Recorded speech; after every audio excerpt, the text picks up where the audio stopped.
EarnestMoney.com or whatever that is. $80 or something. And so those adjust nice. escrows You went get through an the email roof. saying But that's all to be your expected. But money you're right, when that's a did great not- the cab folding. We didn't receive it. We didn't receive it, even though It's impressive. we to see have that. confirmation of 2 transactions with $20,000. Incorporated And little saying city, so she that has its received tax it. and She that. said, confirm, got your email with Right. the transaction meaning the money. It wasn't necessarily It's why we been- moved it, I didn't really get it. Yesterday, we get this email saying, It just went oh, by the way, we need to notify you and all the legal bullshit behind it. I guarantee How familiar you are with that area, teacher justice, they stopped at that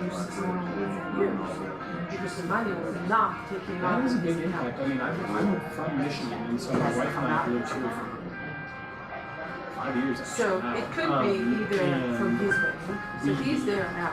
all we talk about is going through right here. So Yeah, and then, and I already know, because I know, because There's the nowhere. other contract. Really? It's like, maybe you for a table, I have her contact information. When I leave here, I've got to go to another meeting, so I'm gonna. Hi, how are ya? No. So. No, and if you're not ready, But to you see and be ready to go, I know. So like I say, that happened like. But you know, when one time it happens, I'm like, okay, whatever. Right. Now, second time, I'm like, So, is it not a wire, it's like a wire system? I don't know if you know how that system works. Yep, I do.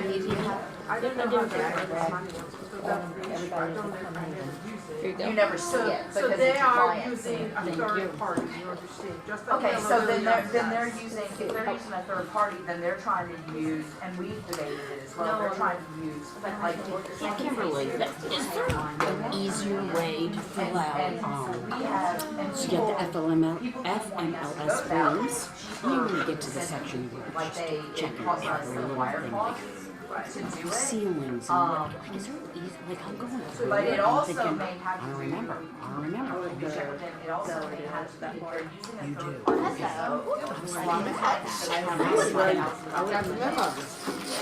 Last time I was a couple times I've done it, I just printed it out, and when I sat down with them, we just went. Yes, yeah. Yeah. I do that with the sellers, obviously, the last night I was feeling awesome, it's like asking off them. Like the first part I do, like the law. And I have a bracelet too. I just put it on this.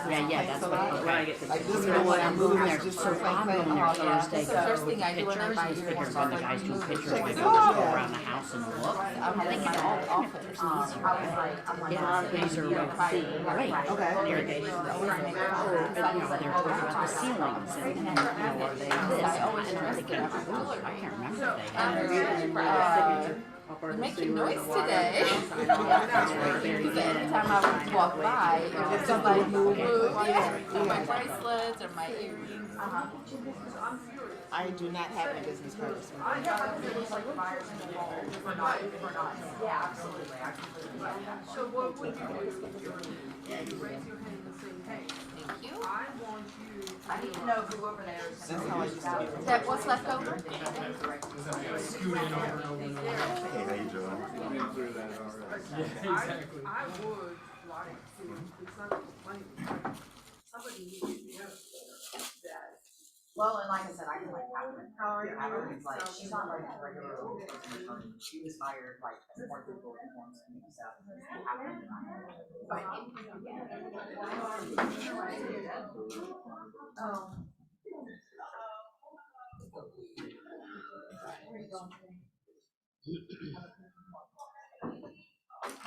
Oh, and you know, Friday is too, Angela's, the scavenger hunt, and all that, so it's, I wasn't, I don't even know if I signed up for that. I didn't because I was supposed to do pictures on Friday and I wanted to be there, then I switched to Thursday, 2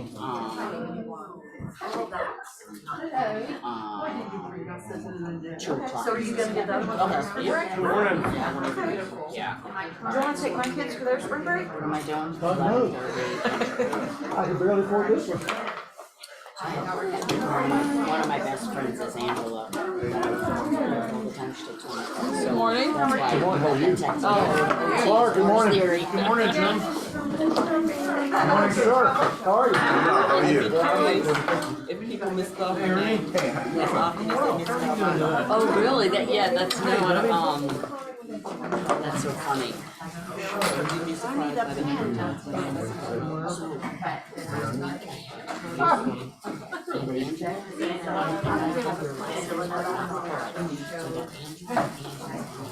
Same here. And I said, one of these days I'm gonna mix it up. So next thing you know, I looked at it and I go, oops, I said.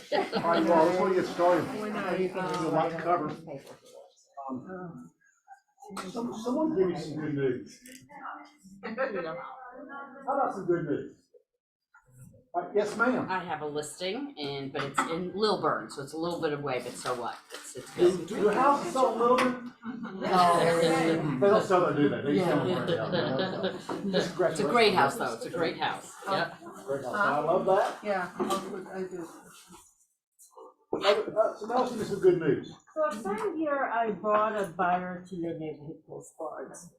I sent one out and I got 2 phone calls of that postcard. So send your postcards out.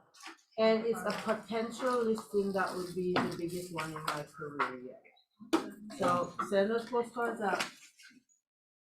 Because the ROI on that would be enormous. Yeah.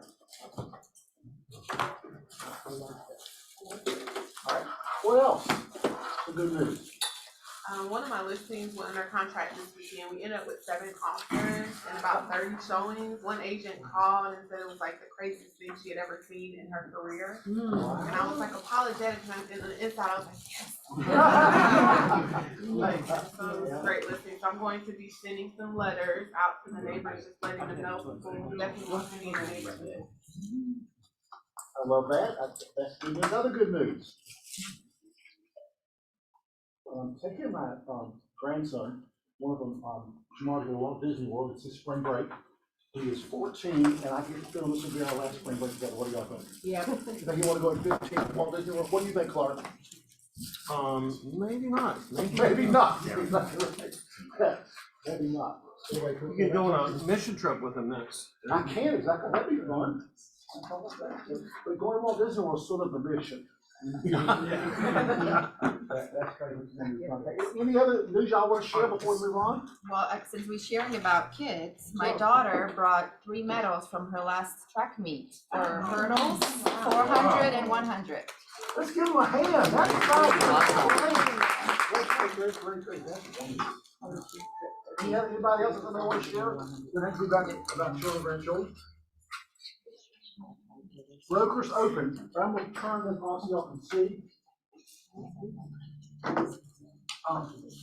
Brokers open. It's my first one. I would love for you to come. I'll feed you lunch and you'll meet my awesome contractor. We all looking for contractors. Mine is amazing. Wow. You can come and introduce yourself and exchange cards and talk to him as well. And why is your contractor there? Why? Because he did this amazing luxury renovation and everybody's stunned how beautiful it is inside, and I think you'll love it. And how much is the house? 1.1. Wow, let's give her a hand for both those things. So my goal this year was to get $1 million listing, so that's my first $1 million listing. Let's give one more hand for that, guys. That's fabulous. What do we go with that? Yeah, that was great. That's great. Okay, let's move on. Partners, Thomas and Brown. Come on up, Thomas and Brown. Are you Thomas or are you Brown? King.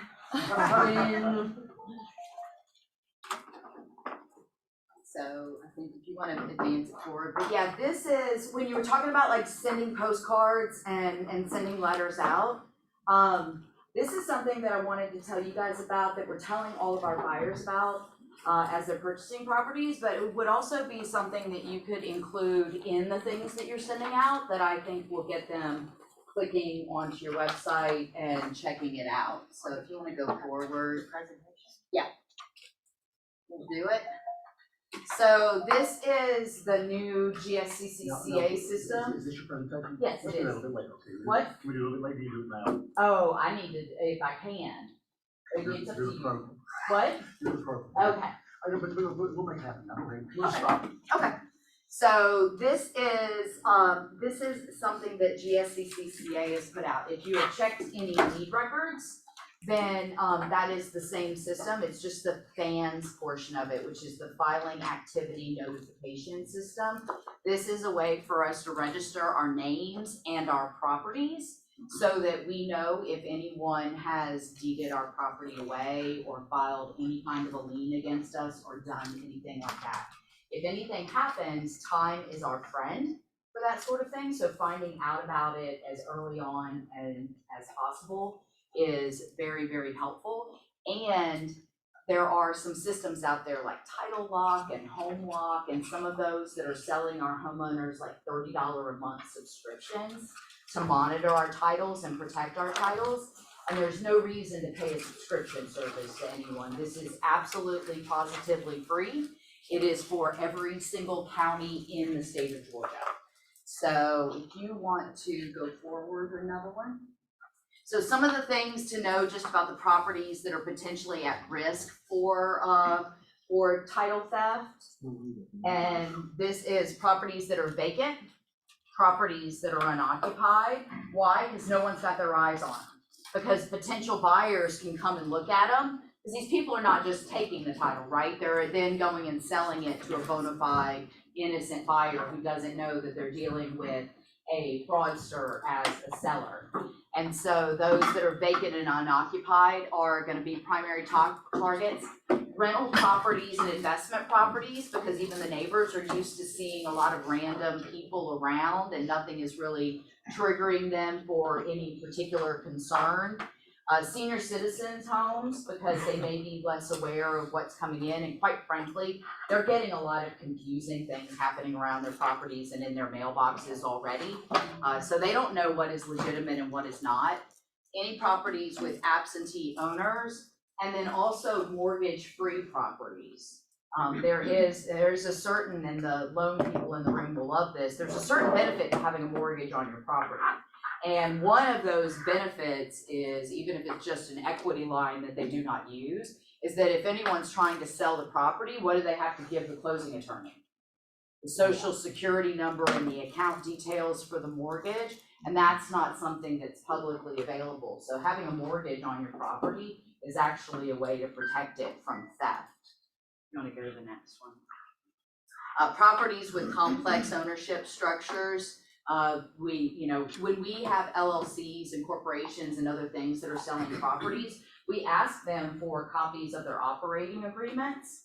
You can make those up. They aren't registered anywhere. They aren't put anywhere with the Georgia Secretary of State. So anyone with a 6th grade education and access to Google could put together an operating agreement claiming to be the owner of the property.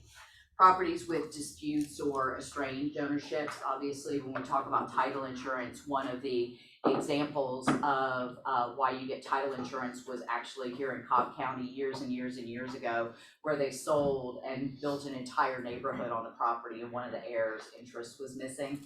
And so that heir came back after all the houses were sitting there. Property, and got paid. Everyone who had title insurance got paid by the title company. Everyone who did not have title insurance had to write a check themselves, because that heir definitely got paid. Properties with limited financial activity, so there's nothing to verify it against. Again, that's part of the benefit of having a mortgage on the property.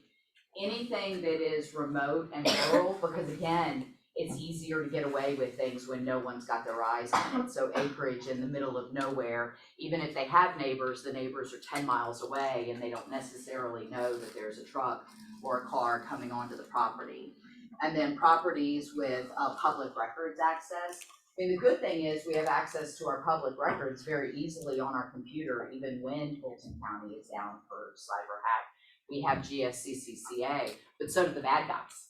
So they can figure out a whole lot. When we have buyers who are purchasing, one of the last things I tell them is about the fake letters that they get that they need to pay fees to register their ownership or get their deed. And I also warn them that their property, their sales price, their lender's name, their loan amount, and if it's an adjustable rate mortgage, they can figure out what the initial interest rate is, because the ceiling is on the adjustable rate rider. It's always 5 points above where it starts out.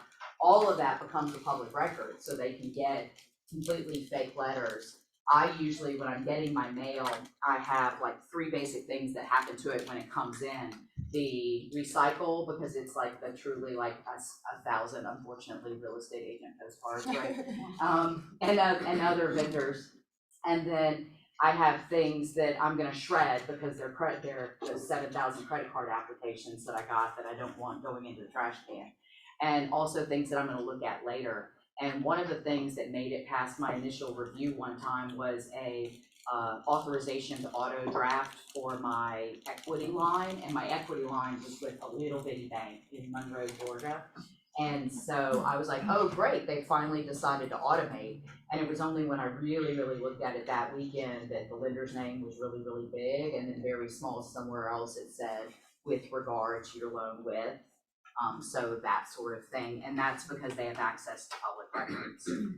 So the important things for us and for our clients, making sure that the property's not left unattended for extended periods of time. Try not to save a few dollars by waiving owner's title insurance.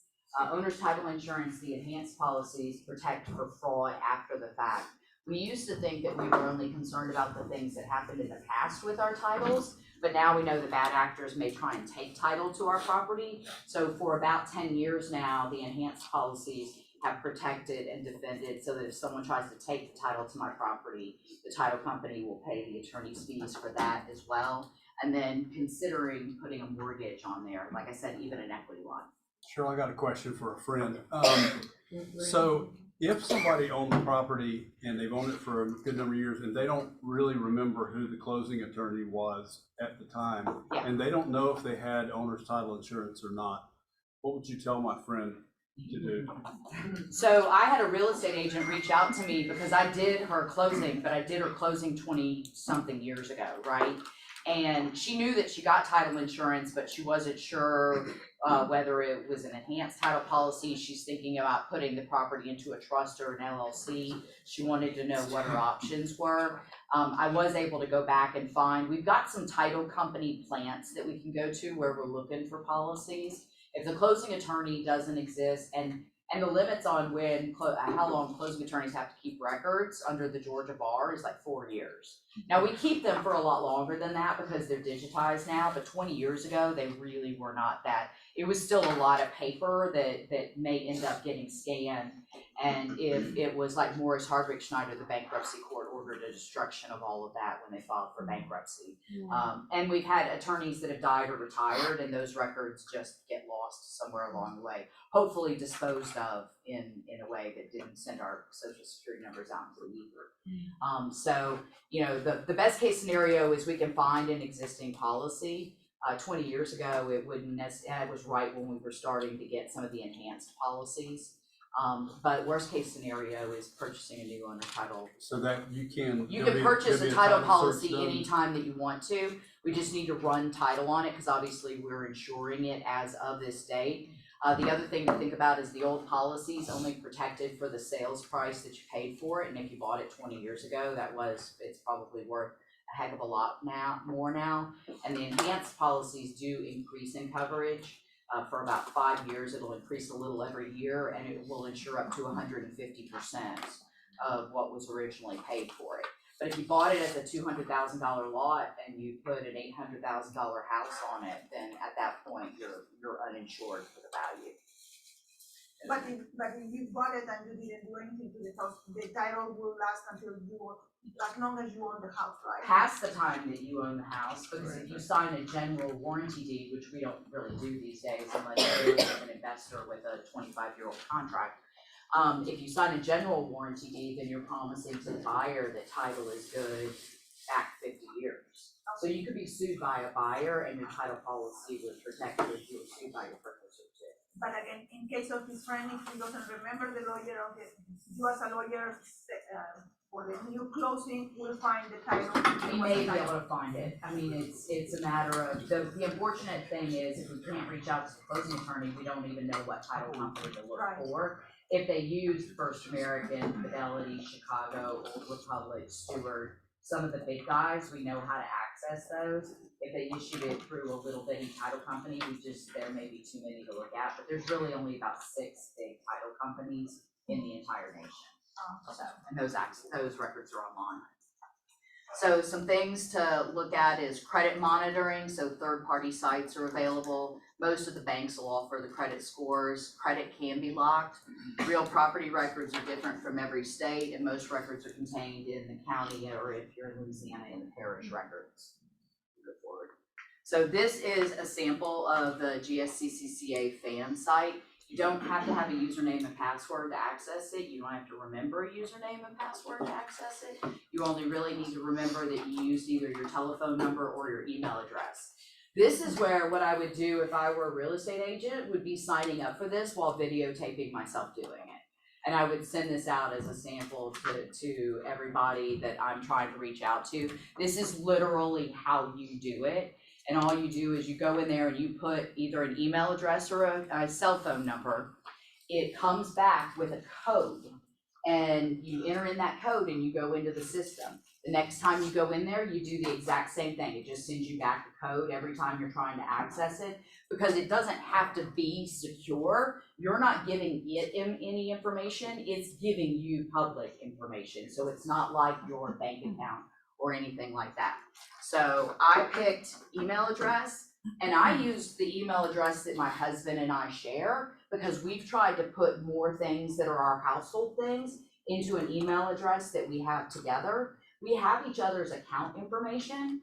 We have 1Password is what we use for all of our family password stuff. Quite frankly, our 19-year-old daughter has access to every single thing too, because we put it all in the family vault. But that way we've got 2 people that are potentially looking at it. It came back with a verification code. I entered that, and then I clicked log in. So if you want to go to the next. So then we can select name notification, address notification, document notification. If you go forward. I added a name notification. I did a couple of things when I did my name, and we as women have to particularly think about that. I registered as Cheryl, first name Cheryl, last name King. I also registered as first name Cheryl, last name Connor King, because some people think I have a double last name when I made my maiden name my middle name. And in fact, right now I can't do any Face ID check-in at the airport because the US government with my passport and Delta with my account can't agree as to what my name is, and neither one of them will fix it. So it was definitely on my mind when I was registering for this, since I can't check in electronically anywhere. Go to the next one. I picked select all. You can select just real estate records, just lien records, just plat records, just transfer tax declarations.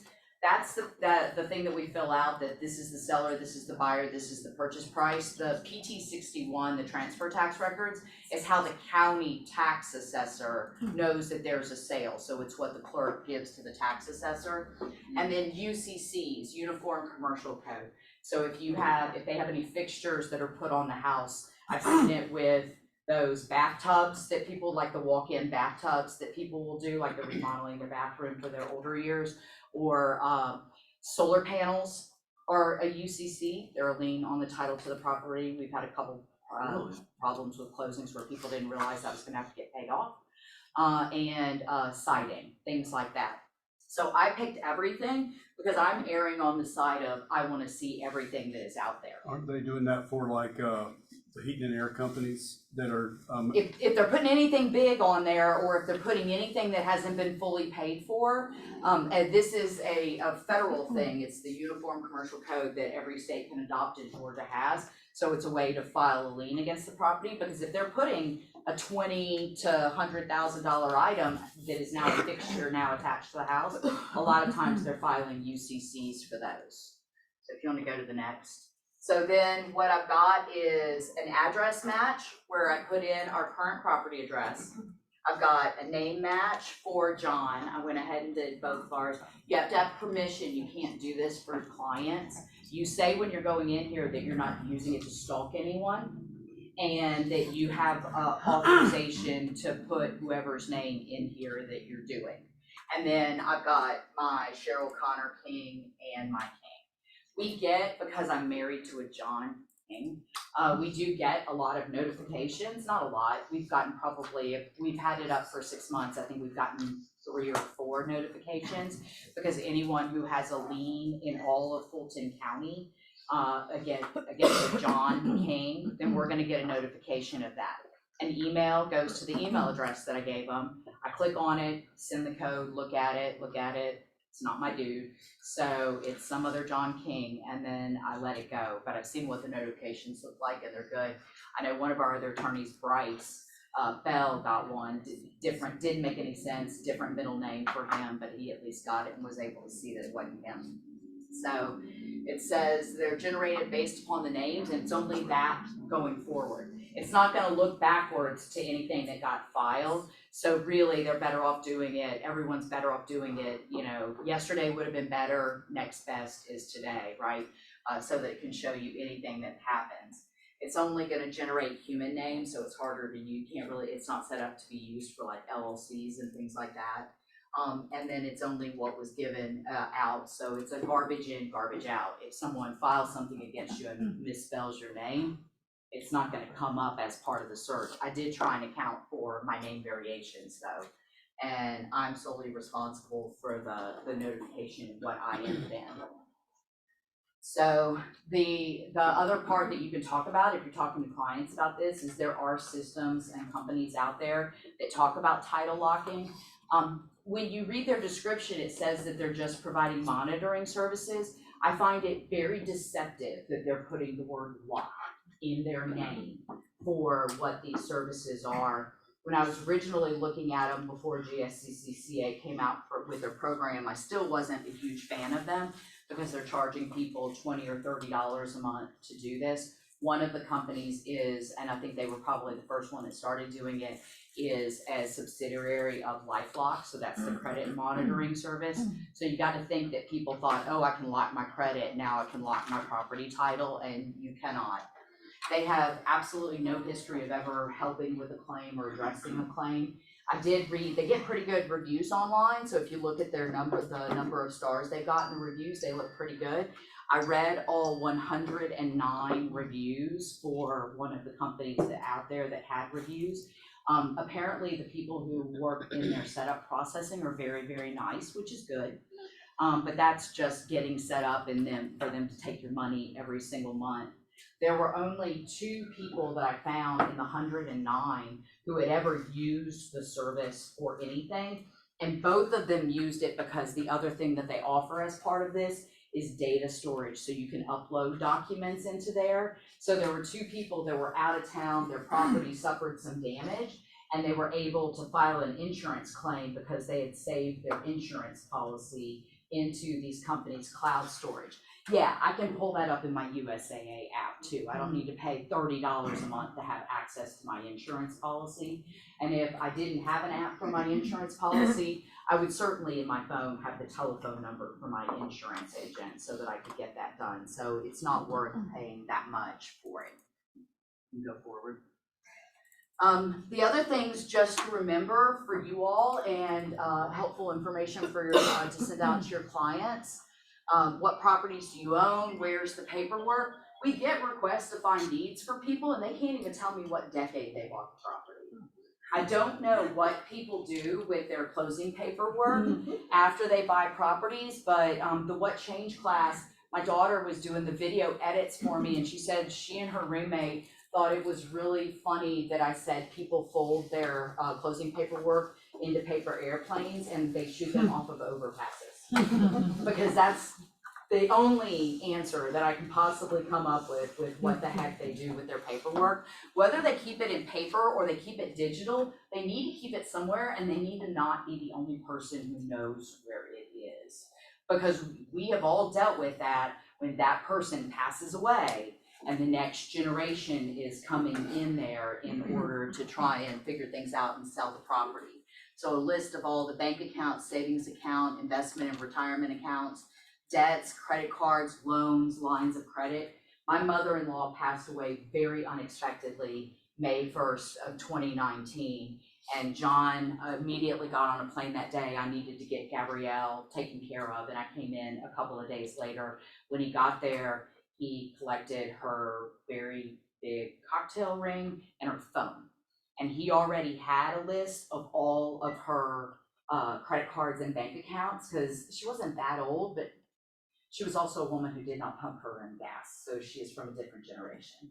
And so John also took care of things for her sometimes, so he knew she had 2 credit cards, he knew where her bank account was, he had all of her logins, and then he could do 2-factor authentication to set up his iPad to connect to everything, because he had her phone. And so he could get the codes for all of that. Any life insurance, health insurance, any accounts that they have. My mother refuses to participate in the 1Password system because she's allergic to technology. So she has a little book that they're all written in that is locked in a fireproof little safe box in Laurel, Mississippi. So if anything happens to her, I'm gonna have to get in the car and drive to Mississippi and get a hold of that box. But once I do that, I at least know where every single thing is. It wouldn't be my plan, but she operates differently than I do, and I'm gonna try and respect that. So, let me keep going. Make sure you collect your information, review it once a year, put all the information in one location, make a list with other locations noted. If there's something that's in a safety deposit box, make sure there's a note to that, because that's something that people could definitely forget about. Share your information with loved ones or family. As I said, my daughter has access to all of our stuff, bless you. Not everyone would want their 19-year-old to have access to all their bank accounts. But there would at least be a way for them to get a hold of it if it's somewhere. Monitor or lock your credit, consider a password app or have some system for where everything is. Signed up for the land notification system for fans. When people are buying with us, at the top of their closing paperwork is a little 1-pager that explains the GSCCCA fan system and tells them that it's something that they should go to immediately. So, and then some other things to think about if you want some information to talk to your clients about. There is a statutory Georgia financial power of attorney.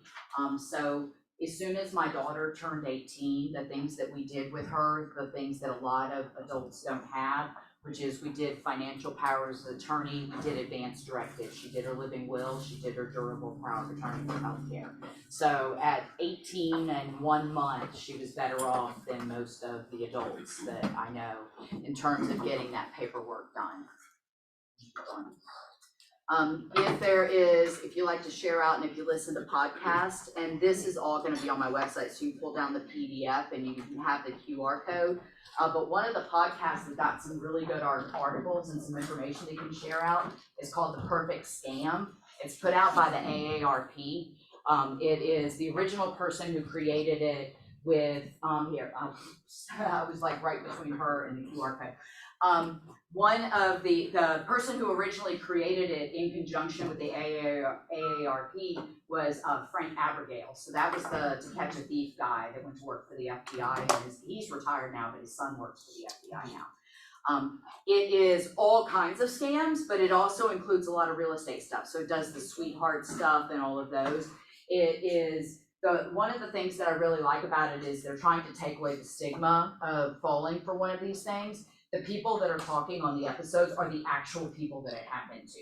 They come on there and they tell their story in order to take some of, like I said, the stigma away from falling for things like this. So very interesting, and also, like I said, good ideas for articles and for some things to post out. And I think there's one last, there's my contact information. This is a PDF.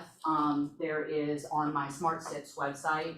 It's the blog that I just threw up this week, and there's a PDF with this entire handout, so you can pull it down if you want to. And as I said, this would be an amazing thing that you could post a video to your YouTube channel or to your website and send out links to it to the people that are on your email list. And also, if you're mailing anything, you can include a QR code back to it so that they can go and grab this stuff.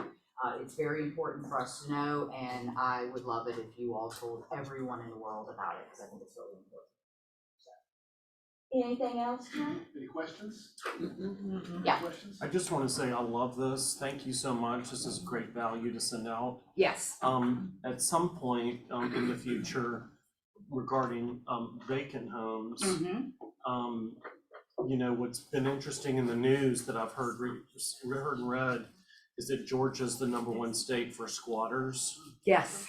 And so I'd love to hear, not We're today. not the only state, but we're definitely up there. Not necessarily today, but just in advising folks who have empty, real estate property, how to best practices around that. One of the ones, because my husband was listening to one of the news articles, and my first thought was go look at it often and make sure that it was locked up. But one of the more recent ones, the locksmith was like the fraudster hired the locksmith to come and change the locks. And so the locksmith changed it. So the only people who had keys to this property were the bad guys at that point. And it's extremely difficult because you end up having to go to court. And there was one right after the mortgage meltdown where it was a foreclosure, and it was a nice neighborhood in Forsyth County, and someone went in there, basically took access to the property, and then was renting out in a $500,000 neighborhood, was renting it out for like $1,000 a month to some people. And the neighborhood wanted them out because they had no right to be there. And the police response, which was a legitimate police response, was the owner of the property has to file a complaint. Well, who's the owner of the property? It was Chase Manhattan. I mean, Chase isn't a person. Chase is a company. Jamie Dimon ain't gonna respond to your phone calls. And so trying to get someone at the actual bank. But I can understand the frustration because it's almost like whack-a-mole too, right?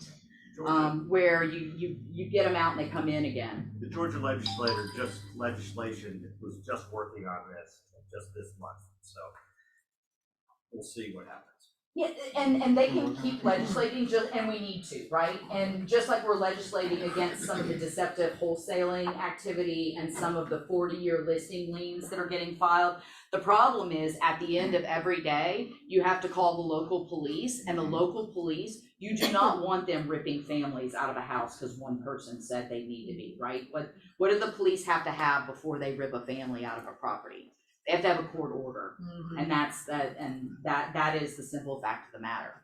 I found out on Friday that we have a tenant in one of my vacant properties. However, my client is not the landlord. So someone fraudulently created a lease or put the ad out. This woman filled out an application, supplied her paycheck stubs, her driver's license, her social security cards, security deposit, 1 month's rent. And we had a showing on Friday for her to find out that she was scammed. Yeah. So now we're trying to get her out. And that's the other problem is the people that are actually in these properties are usually also victims, right? They have had security deposits taken from them. They have no idea that the people that they're dealing with were not the legitimate owners of the property. So this is It's just like an eviction, it takes forever. It really does. And then what happens to the property in the meantime? So yeah, but it is. I don't know that there is any magic wand that saves it.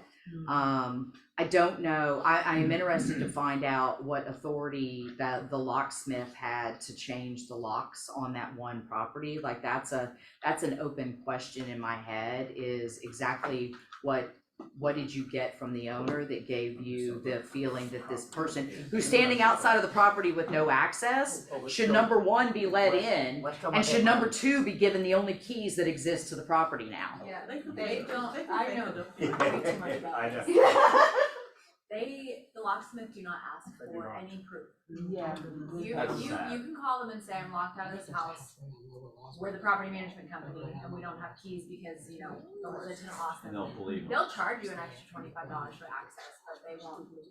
So I can just do that to my. And I feel like that's almost something that the legislation needs to address in terms of, are locksmiths licensed? If they're not licensed, then I don't even know how we regulate them, right? So, well, my goal, Just a quick question. So you're saying that we should give out the FANS GSCCA to our clients? Absolutely. And how often You only So have you to. say twice a year they should check, or how often should No, they check? this will check for them going forward. I'm saying that for the thing that they need to go in and recheck is like their credit reports and their things like that, like on the credit side. But on the property side, it is one and done. Like you do it and that is it. If I sold that property and I didn't go in there and delete out 9430 Colonnade Trail, I'd still be getting alerts for anything that got filed against 9430 Colonnade Trail. So it is definitely one and done. And my goal is to keep putting out this sort of stuff that's like good for the clients, good for your industry and my industry, because our industries are the ones that are focused on protecting home ownership and protecting the legal rights to property. So this is directly in our wheelhouse. And I think just putting out more of this information, giving you stuff to send out to your clients is kind of my goal for this year. Yeah, it was interview of John Adams on Fox 5 News, and he was giving out this link, and immediately after that interview, I watched it and recorded it and sent it to my client. I received a letter that I can sign up and pay for notification. I would be searched through it. So when I signed up for on the website, it gave me two options: to sign up as an address, particular address, or as my name. And I did both. I tried both, I did not figure out how to do it on my name. Yeah. So, but yeah, you may have to go back one more page to. Some time ago, Thomas and Brown sent all of us this I should purchase title insurance. Could you resend that? Because Yes, that's ma'am. good. And then also maybe Thomas and Brown can make us a handout that we can, with that we can also give to clients. Absolutely. So I'll put together, I can send you a copy of what they get as part of their closing documents, a little bit of this information, the why to buy title insurance, and there's a really pretty 2-pager with color that one of the title companies gave us that is everything that a regular title policy covers and everything that an enhanced policy covers, that I think is super helpful. And all of that information can be posted to y'all's websites and emailed out to everybody. So I'll put all that stuff It's together normal for you. practice for Thomas and Brown to put enhanced policies. Yeah, and Seth and I changed the guard contract years ago when TRID happened. It said, because the lenders were starting to had to disclose title fees, so they were disclosing the cheapest policy to help themselves. And so we put in the contract that the buyer specifically requests an enhanced policy. So that is issued as long as the buyer and the type of property qualify for an enhanced, which most of our normal buyers in neighborhoods, those don't qualify. Yep. Is that ubiquitous among most closing attorneys, or is that just a Thomas and Brown? No, it only the dumb ones won't, because Okay. because I mean, in all seriousness, we make a piece of the premium, Right. and the premium is slightly higher for the enhanced, not considerably, but money's money. So obviously, it is worth it for all of us to issue the enhanced policy whenever it's available. But it's not something that we, serving our clients, need to disclose. Or to No, mention I don't them. think buyers ask enough questions. I mean, if you ask me how many buyers that I've had ask me any questions, not about whether you should get it or I want to not get it because I want to save a few bucks, but the ones that like actively want to understand it, I would say less than 10 people in 22 years have actually asked questions about what their title insurance covers. We get asked all the time about, hey, I don't really want this owner's title insurance. I say, before you make that decision, talk to your realtor and talk to the closing attorney. Yeah. And I said, I rarely ever have anybody not get it. And what I tell people is that I've had myself, 2 properties, my sister-in-law, my mother-in-law, and my sister's best friend all buy properties in Georgia. And I did their closings. I reran their titles. So the title company, third-party title company ran it, and then I ran it again for fun. And just to make sure there was nothing missed, I physically did their closings. And then they also have access to me as a real estate lawyer for free if they ever have any problems. And they all got title insurance. So that's usually, when I say that, they're like, okay, well, that's a story that rings, right? I had a client that they were buying a house that only had one owner. She was elderly. And so at the closing table, they decided they did not want the title insurance. And the attorney and myself tried to talk them out of it, but they said, look, she's the only owner that's ever been, and she's in assisted living, and Yeah, it's. and they opted out of it. One owner who's had it for 50 years can do all kinds of things to their property. My favorite is when people say, well, it's new construction and I'm the first owner, so I don't need it. If you want to meet a group of people that can jack a title up, I would like to introduce you to builders. So, because those are people that are gonna violate They say building they're law. the only owner, they're like, oh, really, you bought it in 1776? Exactly, exactly. Well, thank you guys.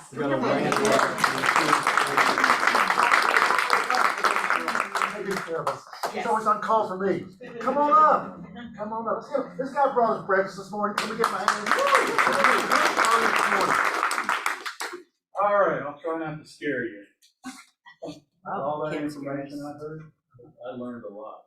Good, great. Title protection, so forth. So, you know, if you're protecting your home, you live in it, but what if you're trying to buy it? And you have, your clients, your buyers, home inspections today are imperative, really. Especially when you think about all the houses out there that are being flipped. I'm sure all of you walked through one of these, and really they're, I would say, different qualities. Some of them really are nicely renovated. You look at them, you know that the contractor knew what he was doing, knew what the building codes are. Others, you know, you just want to send them to jail, really, in some cases. So my name is Brian Smay, S-M-A-Y. I'm a home inspector with RIA, that's Residential Inspector of America. That company's been around since 1989. We've done over 150,000 inspections. I've done over thousands of them since about 10 years of inspection. I work with my wife. We're really the only team with RIA, and really one of the only inspection teams around. I always like to say that she kind of brings a female perspective to the inspection. So we get a lot of referrals because of that. RIA. So we bring a lot of value to our inspection reports. We know that you have choices out there to find other inspectors. I'm one of about 50 in the Atlanta area, and all of our inspectors are certified, ASHI, NACHI, and so forth. We all fly drones nowadays, so we get a good look at the roofs. We have to be FAA licensed as well, so it's not just like flying a drone, and you have to understand restricted areas and you know, clouds and things like that. We're just flying it over a house, but we had to take a test to fly a general aviation plane. So all of us are qualified. What about the report? One of the things that we guarantee is that you'll get your home inspection report the same day. If we can't deliver it the same day, then there's a discount to your buyer, your client, $50. You can also schedule a same-day inspection. We know with due diligence, short due diligence, that you might not have that kind of time. So we really guarantee that we can schedule the inspection the same day, pick up the phone, or the very next day. If we can't do that, then again, there are discounts to your clients as well. One of the things also, as far as value, you'll see on your desk here, we left a little sales slip. It shows a lot of the warranties that we provide. 90-day warranty on structural and mechanical. So that's something that gives you a peace of mind, your client peace of mind as well. And you'll see there as well, we offer all kinds of inspections, sewer scope inspections. We can't see underground, us inspectors, so we can run cameras into your main drain line. We do mold and air quality assessment. We provide things like pest and termite inspections and so forth. So just take a good look at that. That's yours if you want that. There's also what we provide, and this is extra, but if you get a report back and there's a lot of recommendations for repairs, we provide also a repair estimation report as well. So sometimes you're looking for contractors to repair plumbing or electrical and so forth, we can provide that as well. I really appreciate all your time today. We know that you've probably got a busy day ahead of you. One of the things that we've done, or that we're gonna do, is we have a raffle for a gift card at the end of the meeting today.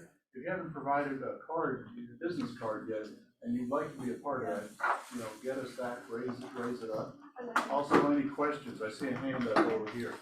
So I recently on my property had inspector from your company, and then after the inspection as the listing agent, I received an email that says your property now qualifies for some kind of home warranty. What am I supposed to do with that email? What am I supposed to do? Why am I getting it? And you were the listing agent? Yes. That may have been a mistake, but you can pick up the phone and call RIA, and I'm sure there was contact information on the, if not, I'll talk to you afterwards as well. Any other questions you have for me? Yes, sir. Does your inspection scope automatically include infrared camera, like a moisture measurements and We do that too. So we all have infrared cameras clear. And one of the things that's always beneficial, I ran into this yesterday, where there had been a past water leak in the second level, so they've repaired it, but are we sure that that's happened? So we run a lot of water, infrared camera will pick up the difference in temperature real quickly, and we'll be able to identify whether that's truly been repaired or not. Saw another? Yes, I heard you mention the report of the required repairs and their estimate. Is that something that's additional cost to the It buyer? is. Okay. I can't quote you on what that costs, but I think it has a lot to do with the extent of the list of repairs. Any other questions? when you're providing this cost, is it including specific vendors who is going to do it? Because prices vary so much. Yeah, there are vendors that are attached to that report as well. RIA has a pretty extensive referral list, structural engineers and contractors of all sorts as well. So we try to be a one-stop inspection. Any other questions? Can we think for breakfast also? Who's up? It's you're up. No, I'd like to introduce somebody. Okay, please. Everybody knows Kyle. You're leprechaun for the month. He's ubiquitous. Yes. Thank you, sir. I want to introduce Monty Ordano. So she is a new agent and she just joined us. And one of the benefits of what she does, she's doing this part-time to do this full-time. So she is in the tile business. Decorative tile, all kinds of stuff for kitchens and baths and everything. So she's a great resource for design and everything else. So I want to welcome her to our office. Let's give her a hand. Oh, nice. Have somebody that is Spanish speaking agent. That's me. Welcome. Okay, great. Now come on, Kyle. Yes, and I'll be quick. I know that we're trying to cruise along here. And actually, Cheryl mentioned that she gave her 19-year-old daughter all the access to their bank accounts and everything like that, and we actually did the same thing. And my daughter's only 9 months, so we've got a lot of back from that, but hopefully it'll pay off. I just wanted to touch real quick again on Supreme Essentials, because I mentioned this, I believe it was late January that I mentioned it, because we dropped it at the beginning of February. If you remember it, or if you saw the email, I know that Rob's done it, Lisa's done it, a few other people. What it is it's 2 online classes that each take about 30 minutes. One of them's on credit building, and one of them is on personal budgeting. And when the client completes these online classes, they get a $500 lender credit for each one. So a total of $1,000. It takes about an hour. And this is in addition to all the lender credits that are already provided and all that sort of thing. So it's just a bonus. There's no limit to what loans this works on. It works on 100% financing, which is one of my favorites. And then it doesn't matter if it's jumbo or anywhere, if they need credit or budgeting help, it works for everybody. So the real bang for the buck is for you guys that you get to co-brand and make your own URL, make your own website that you can put on social media, business cards, websites, what have you. And it is you providing that credit on behalf of us. So it's been very, very well received in the past 6 or so weeks that it's been live. We're closing in on 1,000 agent partners that have done it, and I've been using it on every loan and just letting everybody know up front, like, listen, if you want to start, whether you have a 400 credit now and you want to build up for a year, this is a great place to start. And so it's really just a great opportunity for the clients, really good content, but more just great advertising for you guys and marketing for you guys, because who doesn't want to offer up $1,000? So that's all I really had for you today. Just a little reminder. I'll send something out to everybody and make sure that it gets reiterated. But let me know if you have any questions at all about it. Thank you. A couple of things, and we'll be out actually already today. I'd like to have a couple of things coming up. Time to get your green on with our March listing contest. First place agent, first place team, first place group, and this is the rules for doing that. I looked on yesterday, and our office has more listings right now than any other Keller Williams office in Metro Atlanta. So we focus on listings, and I love having that, guys. So that's going on right now. Sherry and some other people did this, so congratulations. Let's get green together. Productivity Week, that is this week. Thank you, Kimberly, for organizing this. There's a lot going on. Yesterday, if you missed, there was a wonderful listing presentation with Paige Morgan. Of course, today is, of course, Cheryl King. Tomorrow, there's going to be a buyer presentation with Kelly Allen. Actually, that's gonna be with Rob. With Rob, exactly right. Well, Kelly has now become Rob, and so that'll be tomorrow. Thank you, Rob. And it's on listing. What'd you ask? It's on listing objections and objections for getting the signature. Great. So that'll be fun tomorrow. He's really good at that. Thursday will be the Show Me the Money with Thomas and Brown, and Friday there's going to be a scavenger hunt. The prize is happy hour at 3 o'clock, so everybody's gonna get happy at 3 o'clock. That is this week, guys. There's a reason why we're so productive. We focus a lot on productivity, guys, which I want to do. Okay, Ben, you want to talk about this? Next Saturday is our shred and dump. We have a good registration list going. We need everybody to sign up so we know how many people are going to be there. We're having 5 dump trucks, one industrial. Twice in a row? No, one industrial size shredder, and it's going to be a great time for people to be able to get rid of the stuff that's been sitting in their garage and in their basements for a while. So it's a great touch to your clients.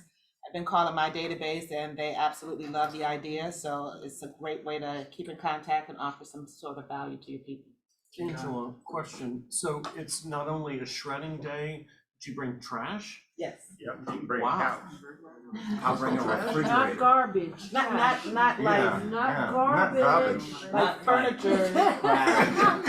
Anything will go to a dump. This may come as a surprise, but we have trash people that come to our house. Oh, good. That's a good thing. That's a good one. Big, dark, dusty corner in your garage. That's what I was thinking. Why is there so much more limitations compared to previous years? Because we've had experiences in previous years that now we just say, nope, we don't want to deal with it. Yeah. So we've had box trucks and we've had trailers come in, and it just overloads our dumpsters, and we don't want to turn anyone away. And so what we had to do last year was at the last minute order another dumpster, and that just puts a strain on the office, especially if we don't have enough participants paying into it. So you want to limit what everyone's bringing so that everyone has an opportunity to bring something. I mean, like electronics. We've never been able to take we took Yes, electronics we did. 2019, but since the pandemic, we haven't taken electronics. Yeah, nor paint. No And more paint. The cost of the electronics and the paints were, we would have had to add another $200 for everyone in order to be able to do that. So we tried to this year, and it just wasn't cost efficient. We had to raise the price a little bit, but to keep it again so that everyone could participate, we would have had to literally double just to be able to do paint and electronics. What were you gonna say? If I paid for my clients, do I have to personally be here? Yes. Anyone who's participating needs to physically be here to help unload and dump things. Someone else had a It's a question. really fun Saturday too, isn't it? It is, it's a good It's a time. really fun Saturday. It's a great workout, it's a good time to be with your colleagues, as well as to greet your clients when they come. Do we register our clients? No, you register yourself. You want to have an RSVP, so you kind of have an idea who's coming, who to look out for. When they come in, they're gonna present the invitation with your name on it. Oh, okay. So that way you'll have an accounting of who came. And when someone says, hey, Adrian is my agent, we'll look for you so that we can say, Adrian, your client is here, so that you can greet them. Okay. Do we need to tell you how many people we're expecting? No, Okay. because that number always changes, so no. And please don't put it on social media. This is just for your database and for your experience. Clark, you're next. Is there like a PNG we could text to our database? Okay, cool, thank you. All right, anybody else have a question about this? Not about that, but they brought it, and it reminded me when you said about having to be there. Right now, guys, tentatively put in April 13th for the movie party. You don't have to be there. April 13th. April 13th. We've got some decent movies that week. That was the difficulty, was to trying to figure out when was going to be a Saturday that it had a couple of kids movies and then maybe one that the adults would enjoy too. So, What are the movies? no, I wish it was going to be Dune. That'd be great. Actually, I went and saw that. Has anybody seen Dune? Not yet, Yeah. not yet. Super intense. Take your Prozac before you go. Or value probably better. So the movies are going to be Godzilla versus Kong. Oh, come on, y'all. No. You want to go see that? My husband's got it circled on his calendar. There you go. And Kung Fu Panda 27, however many. All right. And Ghostbusters. Oh, that's. I guess that'd be like do 3, 4, whatever. That's a good one. So yeah, I think people enjoy it. April 13th. And that's another one. Merchants Walk. It'll be Merchants Walk. Heather will do the flyer if you email us, and we keep track of all your invitees because they have to go register. We'll let you know who registered to go, and then we'll let you know who showed up. So you have an opportunity for 3 touches out of this. And it's free to them. It's free to them. Do we pay? Authorine says 6 touches. 6 touches at least. And what time, please? It's usually at 9, I believe, 9 a.m. or 10. Might be 10. I don't remember. 9, 10, maybe 10. 10. Yeah. I think it's usually. Yeah. Morning. Before noon. Get the Now, this kids is another out great of the house. touch. All right, what is next? We're almost finished. How do they use Canva? It's coming up, the basics, the templates, mock etc. It's March the 20th, 11 to 12. If you don't know what Canva is, like me, you should show up. Angela is going to be doing this for us. So that will be on March the 20th, 11 a.m. All Atlanta Real Estate School. Red flags, free 3-hour class. The most 10 common defects found in inspection, how to spot them. It is March the 21st, time 10 to 1. Free city class. Join us now at our new Mary location. Classes start April 1st. This is we now got Barney Fletcher in this office. We had our first 2-week class a week ago, and it was a big success. We had about 18 people there, which is all we can take. We now got Barney Fletcher live classes here. So we got one online that's free, and we have one that's in person that's here. That's not free. It's about $500. Join us. Headshots coming up. If you have the one from high school, it's probably time for you to update that. Jeremy is coming, and we'll be here April 2nd from 9 to 11:30. If you have not updated your headshot in a while, you may want to do that. $100 session to read you new headshot. That's a fact. Never knew that. I think we've talked about lessons learned. Anything we did not cover that you question you have? So on a sort of a closing note, you know that I'm looking for a new assistant team leader, and I've had several great candidates reach out to me, and I'm still looking, and my phone is now ringing with me. Somebody That's them right now. They're calling you back. What day on? So anyway, guys, and so we're very close. We're being very, very picky. Because we know what we're looking for, and I want to bring in the call that we've had in this office before, and so just stay tuned. We're very close on one, got a couple of more that have reached out to us, so I'm looking at everybody that will. Hope we'll have an announcement by the end of this month, which is cool. Anybody else have a question? Yes, ma'am. Did Sherry share my lesson learned last weekend about the contractor who damaged the house? Oh, go ahead, sure. All right, so I'll tell you real quick. Be careful who you send out with your buyers to do estimate for repairs. House in my neighborhood, beautifully renovated, recently painted.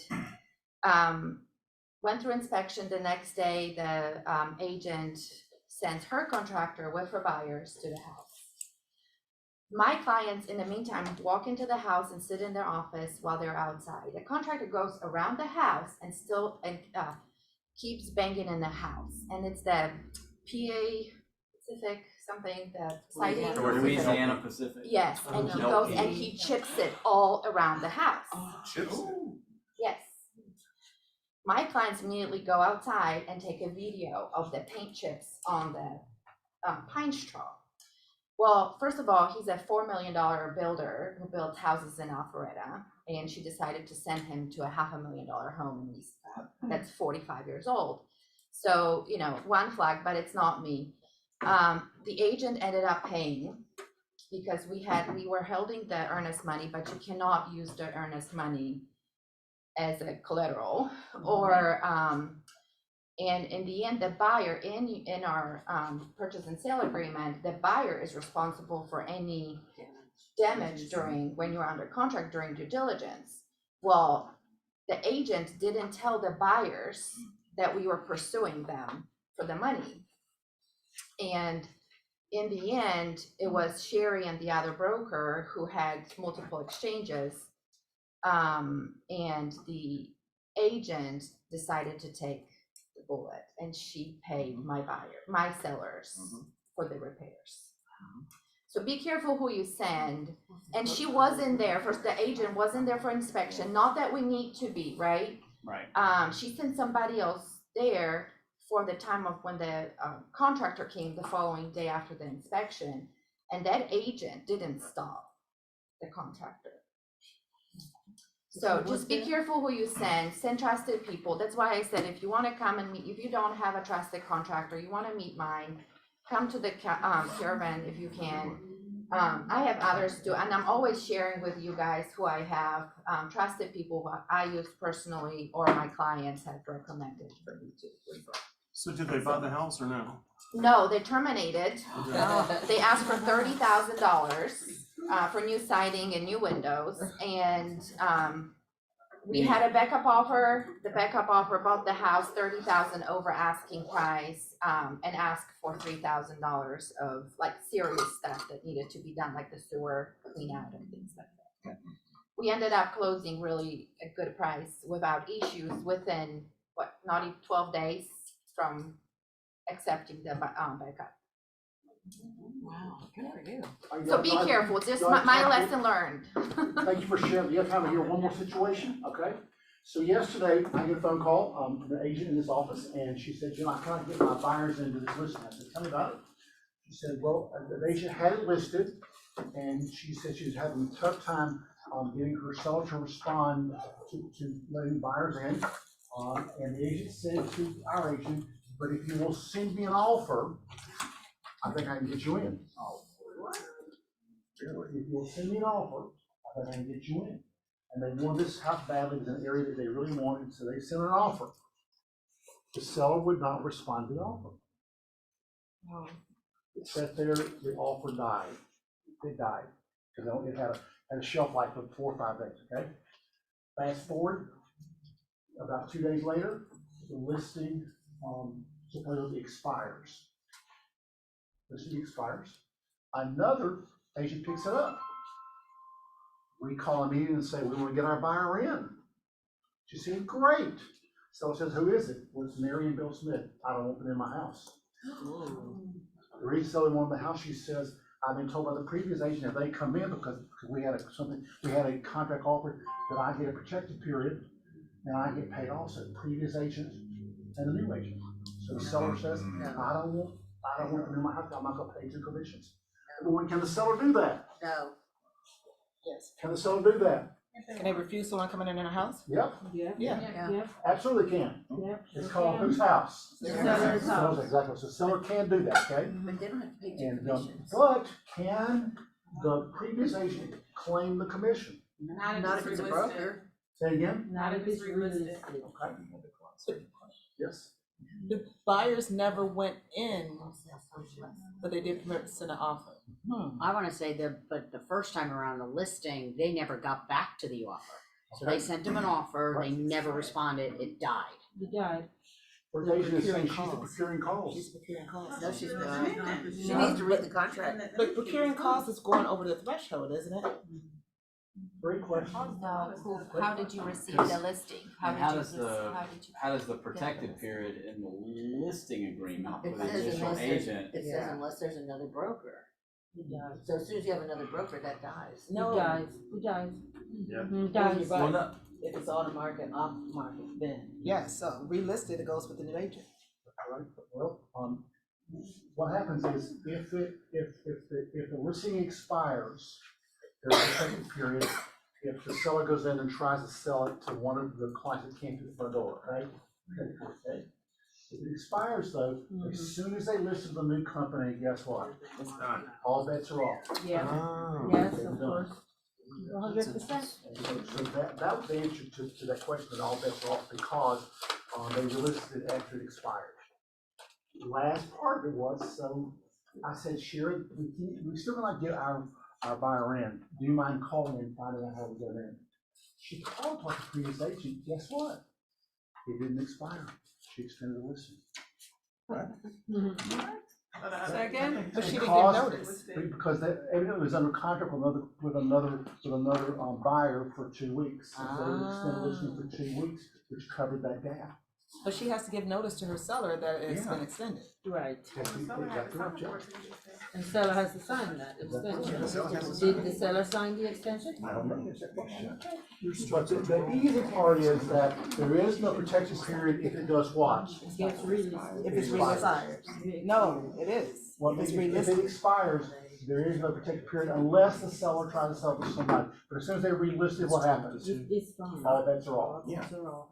All bets off at that point. So that was interesting, because I didn't know the answer to that question. I had to ask Sherry. Isn't Sherry amazing? Yes, ma'am. Let me clarify what you just said. The protection period goes away when the property is relisted. 100%, yeah. so, so protected period only applies, if it expires or withdrawn or whatever, it's not listed at all. And then there's that 40, 30, 45, whatever you put in the agreement, that the prior procuring person would get it can't be relisted. It's wrong. I need help on something. You need a lot of problems. Yes, so I've got a listing in, off of Collins Drive at, River Overlook, the Willows, okay? It's a 2-bedroom, 2-bath, condo, all redone, great shape, have had great, feedback and everything. It is not an FHA association, so anybody that puts in an offer has to be conventional, okay? And I've already talked to the association, and they just don't want to go through doing this stuff, right? So 2-bedroom, 2-bath, $300,000, $299. I just dropped the price just by $1,000 because I had it on 30 days already at 300. I know it was against my better judgment, but I just needed to get it back to the top. So if you've got anybody that's looking for $300,000 and they don't want to go against a bunch of people to get into a property, we are ready. Joanne has been in it. Can I make a suggestion? Yes. This is your listing, right? Yes. If you can get copies of the condo docs, we can tell you if you can do an FHA spot approval. Yeah. Because I just closed one in January on a condo in Marietta that was not FHA approved. We closed an FHA one. I have the condo doc. You have any offers? We had one low ball that we really didn't need. It's a rental restriction too. And there's a rental restriction. You can rent it, but you have to put your name on the list. So if you buy it, you can't rent it tomorrow. But over the next 6 months or so, you can put it. Sounds like you need to buy it, Rob. Okay. So I can do this because Rob and I are friends before anybody gets ruffled. So I can do this, we're friends. I'm with you, girl. We are. So question to you, Rob, and then an observation. Yes. So why did you choose to drop it $1,000? Okay. So I never do that. Okay. Mm-hmm. Exactly. So it's at $300,000, okay? The last sale in there was actually one of mine. It was at $295,000. Client wants $300,000. So at $300,000, it's right on the break, so I get people 300 to 325, correct? And then 300 to 275.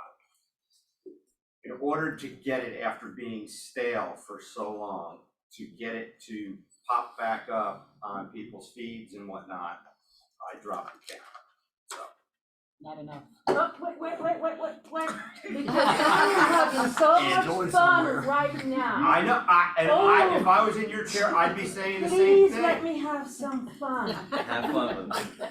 Tell me so others can learn. So if I came to you and I had this and I wanted, obviously I'm not getting any offers that make any sense, what would you advise me? What is the amount that you would say, Austin, you have to do this or that? Mm-hmm. I should have dropped 295. And that represents what? Percentage. Oh, but don't help him. He's teaching scripts.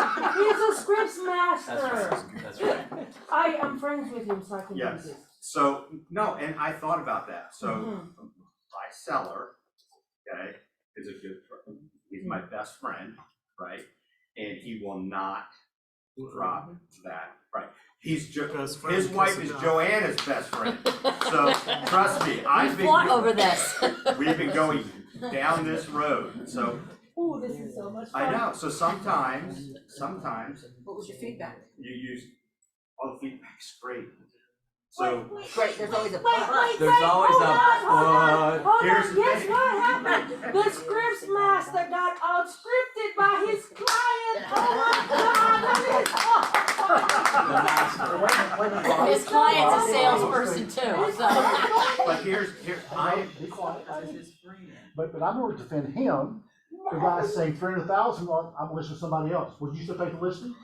Knowing it's overpriced? He didn't say that. His friend didn't say that. There's no sign in front of it. Why would you take it? He said that 3 times. Does it matter? It is There's not no sign. overpriced, that's the thing. Wow. What is Nobody's reduced? dropping Arguable.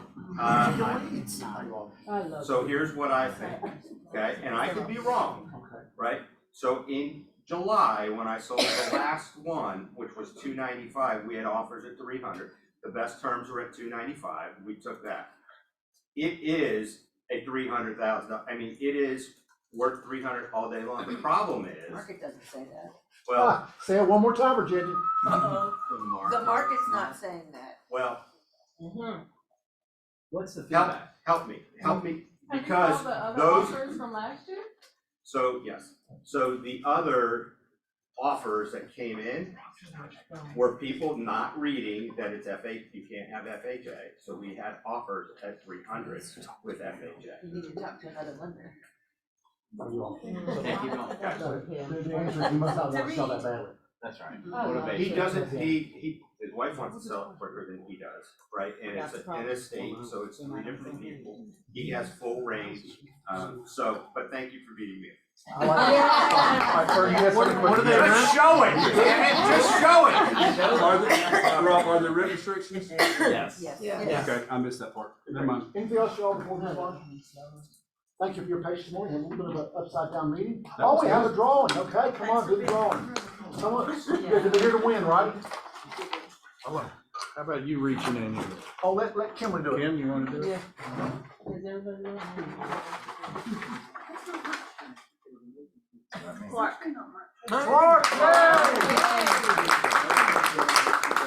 It's worth coming to see me for you guys. Thank you all very much. Enjoy your day. Thank you. Please come to Productivity Week, and please go to her caravan.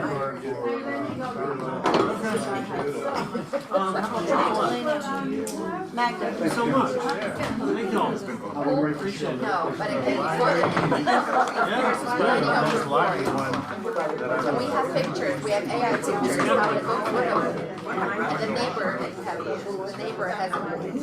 I'm coming. Thank you very much. Okay, good luck today. I can't make it because I've got a voluntary. Oh, I was Oh.